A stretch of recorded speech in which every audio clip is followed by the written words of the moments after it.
मूला तरकारी थरे नुआ उपाय बनातु। मु ग्यारंटी दे कहूँ मूला खाऊ नथुवा लोक भी यही तरकारी को मागी मागी खाइबे।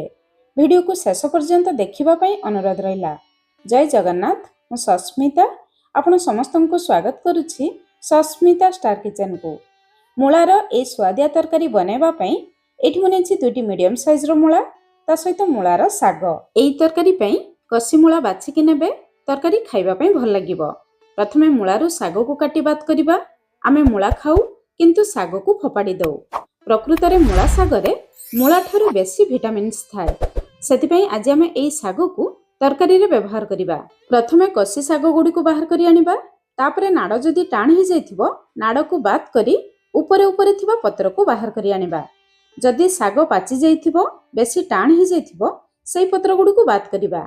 एतिकी साग को आज आमे तरकारी रे व्यवहार करिबा। प्रथमे साग को काटी नबा। साग को पूरा छोट करी काटिबा। एही तरकारी रे जते छोट काटिबे तरकारी खाइबा पई भल लागिबो। प्रिय दर्शक बंधु आपण मानकु गोटे अनुरोध, आजिर रेसिपी पसंद आसिले वीडियो को लाइक करंतु, निश्चय गोटे शेयर करंतु। चैनल जदि नुआ अछंती ए जाई सब्सक्राइब करनाहंती प्लीज चैनल को सब्सक्राइब करंतु। एतिकी साग को गोटे प्लेट रे रखिबा। तापरे नेथिबा मूलारू चोपा बाहर करी मूला को हमें करिबा। मूला को करिबा पई एमिति सरू करणा नेबे। जदि सरू करणा नथिबो मोटा करणा नै परिबे। किंतु सरू करणा रे करिले मूलार दाना पतला बाहरिबो। तरकारी रे खाइबा पई भल लागिबो। जदि थिबो करि नेबे नहले मोटा करणा रे करि नै परिबे। एतिकी मूलारू आज हम तरकारी बनेबा। एबे मूला रे अल्प लूण दे गळेबा। तापरे मूला को 5 रु 7 मिनिट रेस्ट करिबा पई छाडिबा। जहा द्वारा मूला रे थिबा सब एक्स्ट्रा पानी बाहरी जिवो। तरकारी बनेबा पई सुविधा हेबो। एतिकी मूला और साग पई एठी मुनेछि 80 ग्राम रो बुट डाली।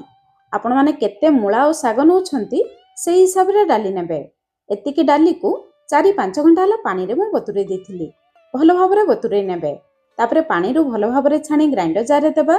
आधा इंच रो अदा, 5-6 टी रसुण, राग पई गोटे कंचा लंका, अल्प किछि धनिया पत्र नाड़ सहित देबा। आधा छोट चमच कंचा जीरा देबा। केवल 1 रु 2 चमच पानी देबा। जमा अधिक पानी देबे नाही। बुट डाली को पूरा चिकन करी बाटिबे किंतु बहलिया करी बाटिबे। बेसी पानी करी बाटिबे नाही। बुट डाली बटा रेडी हो गला। एपटे चलंतु मूला को चेक करिबा। 5-7 मिनिट परे देखंतु मूलारू केते पानी बाहरिछि। एबे मूला को पूरा दम लगेई भलो भाबरे चिपुडी नबा। ध्यान रखिबे मूला रे जमा पानी रखिबे नाही। दर्शक बंधु एई वीडियो को जदि आपण माने फेसबुक पेज रु देखुचंती दया करी फेसबुक पेज को फॉलो करंतु। एतिकी मूला आम रेडी हैला। देखंतु केते सारा पानी बाहरी गला। एई मूला पानी को आपण माने जमा फोपाड़ीबे नाही। अटा चकटिबा समय व्यवहार करि परिबे। नहले तरकारी बनेबा समय रे मसला रे व्यवहार करि परिबे। गोटे बड़ जागा रे मूला देबा। काटी नैथिबा मूलार साग को देबा। बाटी नैथिबा बुट डाली को देबा।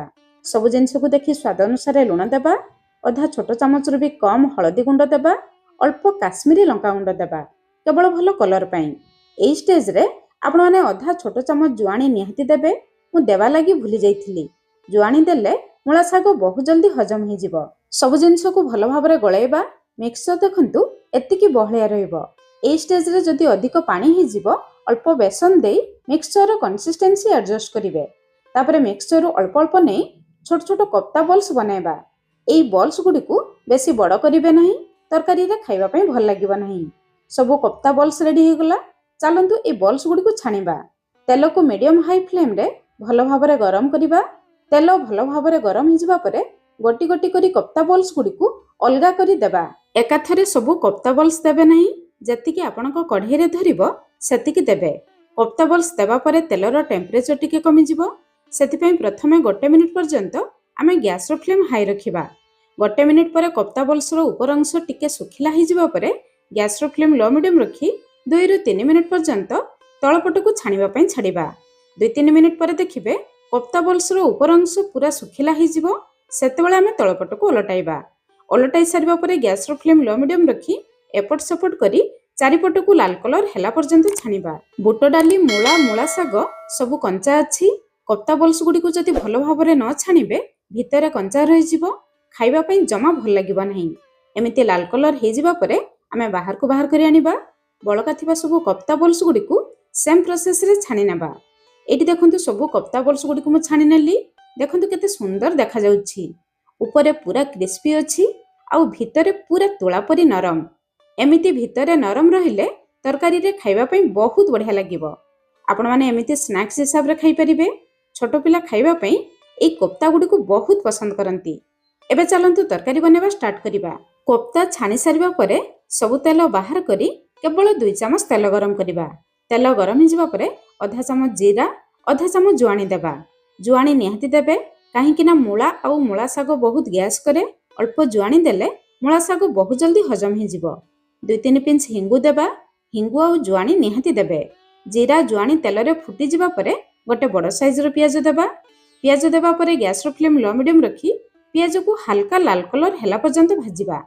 ପିଆଜ ଭାଜିବା ଭିତରେ ସେପଟେ ଚାଲନ୍ତୁ ତରକାରୀ ପାଇଁ ମସଲା ବନେଇବା। ଏବେ ଆମେ ଗ୍ୟାସର ଫ୍ଲେମ୍ ପୁରା ଲୋ ରଖିବା। ସେପଟେ ଗ୍ରାଇଣ୍ଡର ଜାର୍ ନେବା। 10-12ଟି ରସୁଣ, 1 ଇଞ୍ଚରୁ ଟିକେ କମ୍ ଅଦା। ରସୁଣ ଅଧିକ ଦେବେ, ଅଦା କମ୍ ଦେବେ। ଗୋଟେ ବଡ଼ ସାଇଜର ଦେଶୀ ଟମାଟୋ, ରାଗ ପାଇଁ ଗୋଟେ କଞ୍ଚା ଲଙ୍କା। ଆପଣମାନେ ଯେତିକି ରାଗ ଖାଇବେ ସେହି ହିସାବରେ କଞ୍ଚା ଲଙ୍କା ଦେବେ। ଗୋଟେ ଛୋଟ ଚାମଚ କଞ୍ଚା ଧନିଆ, ଅଧା ଛୋଟ ଚାମଚ କଞ୍ଚା ଜିରା।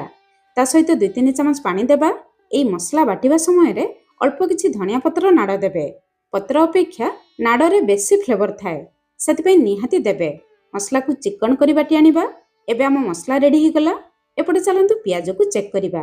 ପିଆଜ ବି ଦେଖନ୍ତୁ ହାଲକା ଲାଲ କଲର ହେଇ ଆସିଲାଣି। ଏଇ ଷ୍ଟେଜରେ ଗ୍ୟାସର ଫ୍ଲେମ୍ ପୁରା ଲୋ ରଖି ଗୋଟେ ଛୋଟ ଚାମଚ କାଶ୍ମୀରୀ ଲଙ୍କାଗୁଣ୍ଡ ଦେବା। ତେଲ ପିଆଜ ଭାଜିବା ସମୟରେ ଅଳ୍ପ କାଶ୍ମୀରୀ ଲଙ୍କାଗୁଣ୍ଡ ଦେଲେ ତରକାରୀରେ ବହୁତ ବଢ଼ିଆ କଲର ଆସେ। କିନ୍ତୁ ଧ୍ୟାନ ରଖିବେ ଲଙ୍କାଗୁଣ୍ଡକୁ ତେଲରେ ପୋଡ଼ିବେ ନାହିଁ। ଲଙ୍କାଗୁଣ୍ଡ ହାଲକା ଭାଜିଯିବା ପରେ ବାଟି ନେଇଥିବା ମସଲାକୁ ଦେବା। ଗ୍ରାଇଣ୍ଡର ଜାର୍ ଥୋଇ ଅଳ୍ପ ପାଣି ଦେବା। ଏଇ ମସଲା ସହିତ ଯଦି ଆପଣମାନେ ମୂଳାର ବାସ୍ନା ପସନ୍ଦ କରୁଥିବେ, ମୂଳା ଚିପୁଡ଼ିଥିବା ପାଣିରୁ ଅଳ୍ପ ପାଣି ଦେଇପାରିବେ। ଏବେ ମସଲାରେ ତରକାରୀରେ ଝୋଳ ପାଇଁ ଲୁଣ ଦେବା।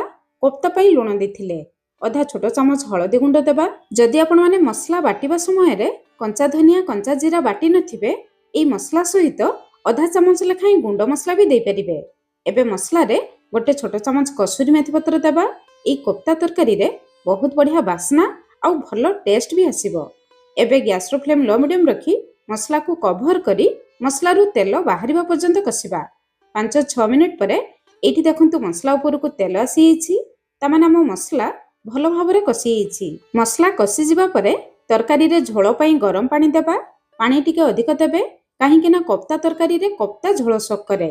ପାଣି ଦେବା ପରେ ପ୍ରଥମେ 3-4 ମିନିଟ୍ ପର୍ଯ୍ୟନ୍ତ ଝୋଳକୁ ଭଲ ଭାବରେ ଫୁଟେଇବା। କାହିଁକି ନା କୋପ୍ତା ଦେବା ପରେ ଆମେ ଆଉ ଝୋଳକୁ ବେଶୀ ସମୟ ଫୁଟେଇବା ନାହିଁ। 3-4 ମିନିଟ୍ ପରେ ଏଇଠି ଦେଖନ୍ତୁ ଝୋଳ ଟିକେ କମିଯାଇଛି। ଝୋଳ ବି ଭଲ ଭାବରେ ଫୁଟିଯାଇଛି। ଏଇ ଷ୍ଟେଜରେ ଆମେ ଛାଣି ରଖିଥିବା କୋପ୍ତା ବଲ୍ସ ଗୁଡ଼ିକୁ ଦେବା। ଭଲ ବାସ୍ନା ପାଇଁ ବେଶ କିଛି ଧନିଆ ପତ୍ର ଦେବା। ସବୁ ଜିନିଷକୁ ଗୋଳେଇ ନେବା। ଶେଷରେ କେବଳ ଅଧା ଛୋଟ ଚାମଚ ଗରମ ମସଲା ଗୁଣ୍ଡ ଦେବା। ଗରମ ମସଲା ଗୁଣ୍ଡ ଶେଷରେ ଦେଲେ ବହୁତ ବଢ଼ିଆ ବାସ୍ନା ଆସିବ। ସବୁ ଜିନିଷକୁ ଗୋଳେଇ ନେବା। ଏବେ କେବଳ 3-4 ମିନିଟ୍ ପର୍ଯ୍ୟନ୍ତ ଲୋ ମିଡ଼ିୟମ୍ ଫ୍ଲେମ୍ରେ କଭର କରିବା। ଜମା ବେଶୀ ସମୟ କଭର କରିବା ଦରକାର ନାହିଁ। 4 ମିନିଟ୍ ପରେ ଏଇଠି ଆମ ତରକାରୀ ପୁରା ରେଡ଼ି ହେଇଯାଇଛି। ଦେଖନ୍ତୁ ସବୁ କୋପ୍ତା ବଲ୍ସ ଗୁଡ଼ିକ ଝୋଳରେ ଭାସୁଛି, ଜମା ବି ଫାଟି ନାହିଁ କିମ୍ବା ଖୋଲି ନାହିଁ। ଝୋଳ ଏତିକି ବହଳିଆ ରଖିବେ। ତରକାରୀ ଥଣ୍ଡା ହେଲା ପରେ ଝୋଳ ଆଉ ଟିକେ କମିଯିବ। ଏବେ ଆମ ରେଡ଼ି ହେଇଗଲା ସୁପର ଟେଷ୍ଟି ବୁଟ ଡାଲି ଦିଆ ମୂଳା କୋପ୍ତା ତରକାରୀ। କୋପ୍ତା ଦେଖନ୍ତୁ ପୁରା ଛେନା ଭଳି କଅଁଳିଆ ଆଉ ନରମ ହେଇଛି। ପାଟିରେ ଦେଲେ ମିଳେଇଯିବ। ଏମିତି ତରକାରୀ ଖାଇଲେ କେହି ବି ଜାଣିପାରିବେ ନାହିଁ ଏଇ ତରକାରୀ ମୂଳାରୁ ତିଆରି ହେଇଛି। ଆପଣମାନେ ବି ବନାନ୍ତୁ। କେମିତି ଲାଗିଲା ନିହାତି କମେଣ୍ଟସ୍ କରି ଜଣାଇବେ। ଆଜି ପାଇଁ ରହିଲି। ପୁଣି ଦେଖା ହେବା ନୂଆ ରେସିପିରେ। ଧନ୍ୟବାଦ।